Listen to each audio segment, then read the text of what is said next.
Okay, so I'm on now. Great. Cool.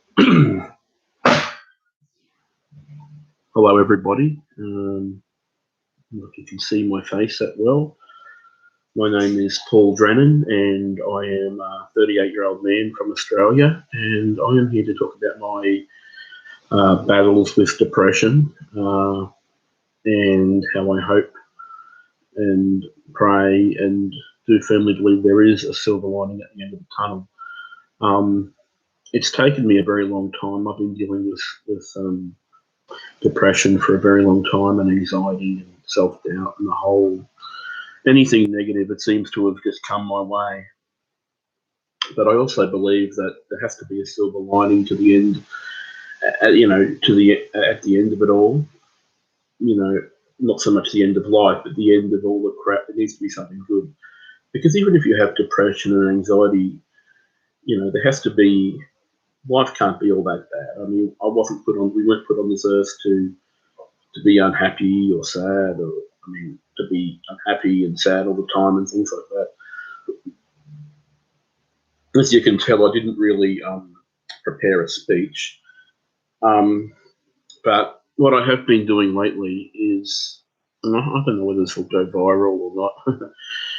I'm not exactly the best talker, but I do believe that things have to get better. Now, at the moment, I'm feeling about 9 out of 10. So 9 is, I've got these glasses on here, which I sort of need sometimes. It's trying to look cool. 9 is feeling absolutely crappy. 9 is feeling almost good.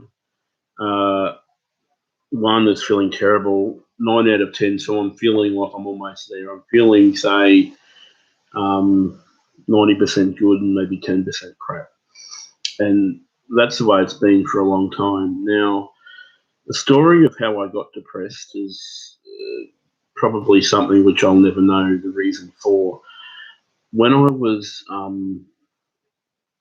guess, I don't really know what caused it, but people say it's genetic, and I believe that my father is a lovely guy, but he's also someone who I probably get I look like my dad, I get his looks, and I also probably get his depression from. Now, depression is not a nice word. It's not a word that people usually want to talk about, especially at parties and something like that. And there is no real reason. There's no reason for it. People look at me and they say, "Well, what have I got to be depressed about?" And really, in reality, I've got nothing to be depressed about. But yet, sometimes my mind tells me I've got everything to be depressed about. I come from a lovely family. My parents, two people that have been together since 1973, but they got married in 77. There's no divorce. They haven't been divorced or anything. There was nothing untoward happened in the family. My parents have been there for me all the time. A solid family. I've got my own. Well, my parents own a unit and things like that. I've got a brother and a sister. I've got 2 great nephews and 1 great step niece. I've got quite a few friends. I'm one of these people that doesn't have some people on Facebook have 1 million friends. That could all be just for show. I don't know. But I've got 83 friends on Facebook at this moment in time, and I've got others as well. So I've got quite a lot of friends. So people will be looking at me going, and depression doesn't make sense. And I'm not even sure if there's a misconception that people with depression look a certain way, or they have to look like they have a facial difference or whatever. But with me, I just like to talk a bit about how I believe my life and other people with depression's life can get a little bit better. Now, a little backstory on me. When I was a teenager, I started to get depression. I started to worry all the time. I started to. The phone's just rung. Just wait a second. Hello?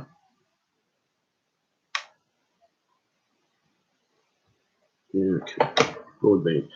My parents aren't home, my mum and dad's place. So, yeah, basically, when I was a teenager, I got very, whether it was just a teenage ways or whatever, I was sort of very shy at school, and I used to get teased for it. Not like teased in a way that it wasn't really. It's really, I mean, there's different kinds of teasing, but I was teased by other students, and I think because my depression at that time, my parents just thought it was part of the teenage syndrome. I didn't even know it was depression. They just thought it was just one of those things I was going through. I wasn't really a loner, but I was very particular about who I didn't really like being around big groups of people. Um, and I always worried, I guess I was very socially aware of different things. And at school, I mean, I'm a 38-year-old man, so school ended back in 1998. I used to always hang around the library, uh, and I wasn't really one of these, as they call, nerds that just read about science and things like that. That will come into play later. But I just sort of was very shy, very anxious, and sort of very. I took things very personally. If I asked a woman out, and I think this is a human thing. Some people, when I asked a woman out and she said no, it made me feel like there was something wrong with me. And I think this is quite. This is not such a rare thing. I think it happens to the best of us, happens to all of us. Um, and I was very, yeah, I didn't really want to. I like to stay. Let's just say I like to play it safe. I didn't like to go into situations where I'd have to socialise too much or whatever because that would stress me out if I said the wrong thing or whatever. Um, anyway, I was diagnosed as having sort of social anxiety a couple of years later, and they said also that I had some form of Asperger's, which the word Asperger's was just not a nice word for me to hear, because I associated it with autism when in fact it is connected to autism, but it's obviously not the worst type. Anyway, one of the things that caused my depression, which I only realised like a little over a week ago, which I always knew, was that I hated being diagnosed with having depression or Asperger's and anxiety, and I felt like I'd failed as a human being for having this diagnosis. Should I have tried harder to socialise? Should I have, done other things? I mean, who you are when you're a teenager. The teenage years are very hard for anyone because whether you have a condition or not, because life's changing, people are changing. You don't know who sometimes you know who your friends are, but oftentimes you don't know what's going on. You just sit there and go, yeah, okay. You just go along with it. And I realised that I can't change my life. I mean, I can change, but I can't change what's happened's happened. And I have started to think about things that are a lot more, trying to think anyway. It's hard when you're, but things to be thankful for. And that is one of the things that has been proven to overcome or at least control people who have, various sort of mental health issues. And I'm thankful that I don't have, cancer or I have diabetes actually. So, I don't have, I'm not homeless. I have loving family, loving friends. It doesn't change from the fact that I have to deal with anxiety at times, but it does help me remember that things aren't as glum as they seem. I mean, things are, in the grand scheme of life, my life is pretty good. I don't even feel, I mean, I didn't like being diagnosed with Asperger's because I mean, who would? But I don't feel like, I think in my case, it's more, as I've said to my psychiatrist, it's more anxiety than sort of autism. I don't like the word autism, and I don't really feel that it relates to me. I think I'm very cautious, and that's the anxiety, sort of the chemicals in the brain saying, don't do the wrong thing socially. But I feel, I feel a bit better.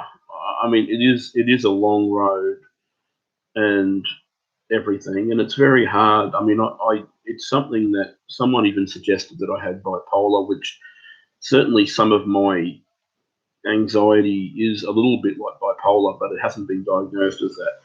It has been diagnosed as Asperger's to some degree, and also anxiety, which is not that, I heard actress Jennifer Lawrence had that as well. So what I've done is, I don't even know if there is anyone in this world that is happy like all the time. My but what I've done is, stepped outside myself for a little and just sort of the the positives of being me basically. Um, and to be things that I'm thankful for. I'm thankful that I have a unit. I mean, my parents own my unit, but I have somewhere to sleep at night. I I can get my own. I'm independent. I can cook. I don't drive a car. That's one of my issues, that I don't drive a car. But that's not, in the grand scheme of things, that's not really that important. I'm independent, as I said. I am capable of dating when I'm in a. I haven't. I don't think there has been a time since I was diagnosed that I've been completely free from depression. But there has been actually there has been a few times, but sometimes it comes back pretty rapidly. Um, so I want to be clear that my whole just because a person has depression doesn't mean their whole existence is horrible. It's something that we need to that they need to work on, and they need to work out what works for them. Now, I've been told that exercise helps. So I'm going to be walking later. Um, and also a healthy diet. Now, I try and stick to a healthy diet. I'm getting on. I'm 30, 38. I'll be 39. In a couple of months.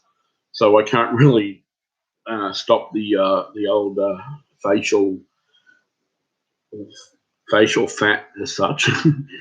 But and talking to people, I mean, it's very hard sometimes with depression. We become so enamored in our own thoughts that we sometimes forget that other people have been through similar things.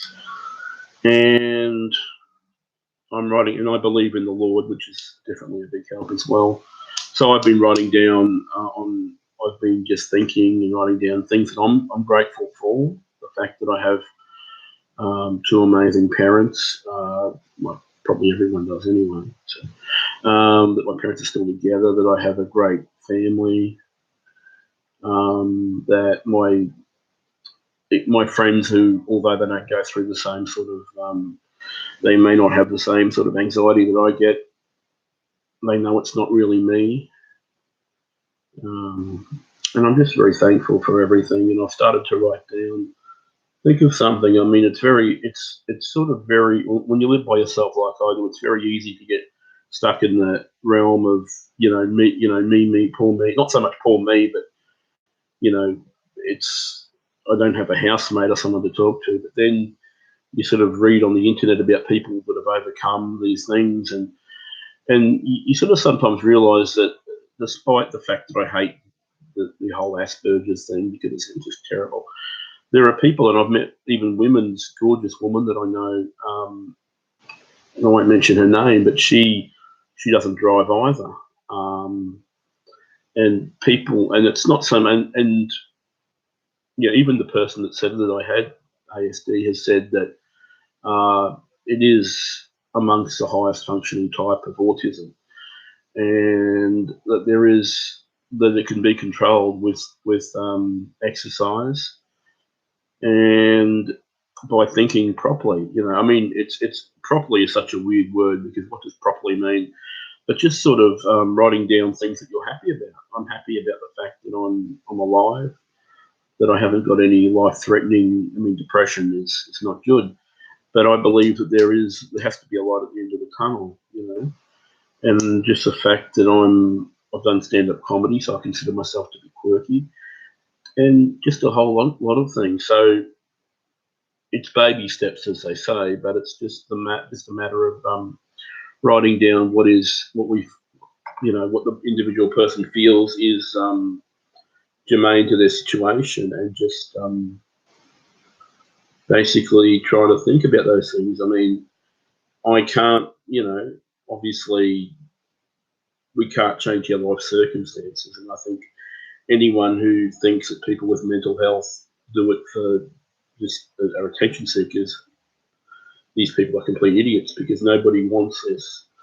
But I know when I'm in the right frame of mind, everything's good, and even if you are diagnosed with Asperger's or whatever it is, depending on how you deal with it, it can, there are certain things where I don't work in the same way as other people. I do. I work at the Big Issue selling the paper in Brisbane City, but it's still considered a job. There's no. I think you have to remember as well that every person on the spectrum is different, and you have to remember that Asperger's, as I said, is the highest functioning type of this syndrome. So, everyone's different, but certainly, and a lot of the things as well, which I'd like to bring up, is not so much from having a diagnosis, but more just because of the human condition. This is a human thing. It's just that certain people with this label tend to get it. Nobody's scot-free from issues in life, but just write down things you're thankful for, write down the things that you're happy you don't have any terminal illness, and I'm sorry if you do, but you don't have, if you've got a loving family, you've got great friends, and friends that understand you, people that maybe they're not trained in understanding why people are like this, but people that understand, they're going to be your friends. As I said, I've had situations where I've been just completely mentally sane through my depression for a while, and everything's gone well. The relationships have gone well, everything has gone really well, and so having depression does not mean that your life is over. It just means that it's a challenge that we have to overcome, but there are ways to overcome it. There's no way to be depressed if you're a straight guy like me and you're dating a woman who looks like Anne Hathaway. I was dating her, nearly broken up, but not Anne Hathaway, but yeah. So this is just a part of you. It's like I'm Paul, who occasionally gets depression, and I have to watch how I think, otherwise I could go nuts. But when I'm feeling stable, I'm perfect, and that's the whole thing with depression. It is something that really needs to be treated, and I'm on medication, but also it's not the totality of our lives. People that get it, it's a part of our lives that we need. It's like someone who's obese. They need to watch what they eat, and maybe they'll lose weight or whatever, but it's a part of their lives. It's not who they are. And it's like people that everyone's got little travails to deal with, and that's why I kind of hate it when they say someone's autistic, because it kind of, in my mind, it kind of makes people think that, it kind of almost dehumanises a person. But if they say, well, he does have anxiety and things like that, but he still is who he is. A lot of things as people get older, they can take medication, they can adapt to things. And I know that in reality, things aren't that bad. It's just I need to be continuously thankful for what I do have. And really, the only difference between me and most people my age is I don't have a car. I don't work all the time, but I can cook. I don't consider myself to be impaired. I think sometimes my depression can do that, but I can do what I can. I can work on a million things too, and it's been set to exercise can help. So hopefully this has been helpful, and write down things that you're thankful for. And I thank everyone, and hopefully, I don't know if this will go viral, but hopefully some people will listen to this. And have a good day, everyone. And remember to write down what you think, are your good points. And remember that it does get better. You just need to keep working at it, and I'm still working at it. Thanks.